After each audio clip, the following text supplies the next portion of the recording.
ही अशी रस्त्यांची अवस्था आहे हां. म्हणजे दर 5 वर्षाला जर आपण परत नवीन रस्ता करायचा, जर रस्ता जर 5 वर्षामध्ये जर असे उकडून जात असतील मग काय.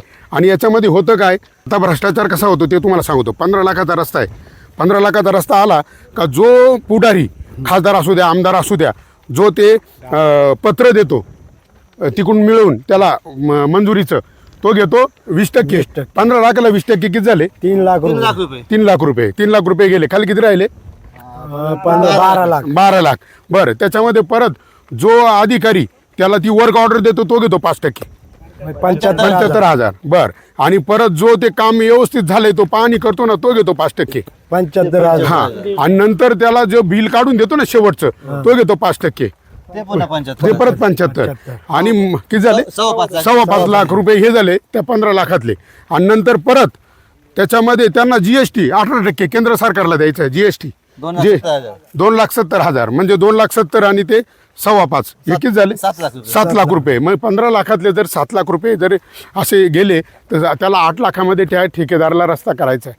मग मी माझ्या पुढाऱ्यांना मी नेहमीच सांगतो का अरे तुम्ही तुमची टक्केवारी घेऊन बाजूला वाहत्या, तो पुढारी अधिकारी त्यांची टक्केवारी घेऊन बाजूला वाहत्या, मग त्या ठेकेदाराला लक्ष ठेवील कोण?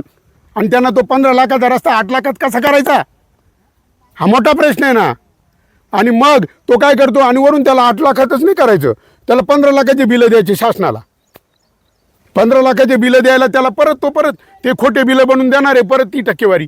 आणि त्या 8 लाखात तो पूर्ण रस्ता नाही करीत, त्याच्यातही त्याला 3-4 लाख रुपये पाहिजे. त्याने एवढे चक्रा मारलाय, तो घेतो त्याच्यात 3-4 लाख रुपये. मग 4 आणि 5 लाखामध्ये रस्ता होईल कसा? जो रस्ता 15 लाखाचा आहे. म्हणजे अख्खा महाराष्ट्रातले देशातले सगळे कामं आणि भ्रष्टाचार असा चालू आहे. म्हणून माझी तुम्हाला सगळ्यांना एक विनंती आहे, कोणताही आमदार, खासदार, कोणता असो, कोणताही उमेदवार तो इथं आला त्याला एकच प्रश्न विचारा, भाऊ तुझं पगारामध्ये भागल? बरोबर ना? पगारामध्ये भागल का? आमदारला 2,64,000 रुपये पगार, खासदारला त्याच्यापेक्षा जास्त असेल. आणि वरून मरेपर्यंत पेन्शन, मिळाल्यावर कुटुंबाला पेन्शन.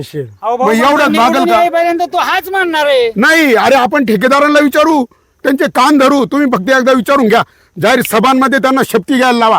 म्हणून आम्हाला आता असाच उमेदवाराला आम्ही मतदान करू जो छाती ठोकून जाहीर भाषणांमध्ये सांगेल मी टक्केवारी घेणार नाही आणि कोणाला टक्केवारी घेऊ देणार नाही. का रे हे अधिकाऱ्यांनो, लाख 1.5 लाख रुपये पगार ना तुम्हाला, तरी भडव्यानं तुम्हाला रस्त्यांमधलं खायचं आहे का?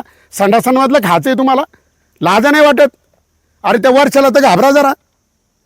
हां, अरे भ्रष्ट अधिकारी आणि भ्रष्ट पुढारी हेच खरे देशाचे गद्दार. म्हणजे एकमेकास सहाय्य करू अवघे हो श्रीमंत, लाचखोर भ्रष्टाचारी, लाचखोर भ्रष्टाचारी हेच खरे देशाचे गद्दार. मग अशा गद्दारांना, अशा भ्रष्ट लोकांना आपल्याला धडा शिकवायचा आहे. तुम्ही सगळे संघटित आहे.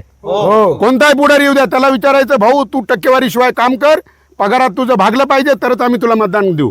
जय जवान, जय किसान, जय जवान, जय किसान. भारत माता की जय, भारत माता की जय. वंदे मातरम, वंदे मातरम. भूमिपुत्र फाउंडेशनचा विजय असो, भूमिपुत्र फाउंडेशनचा विजय असो.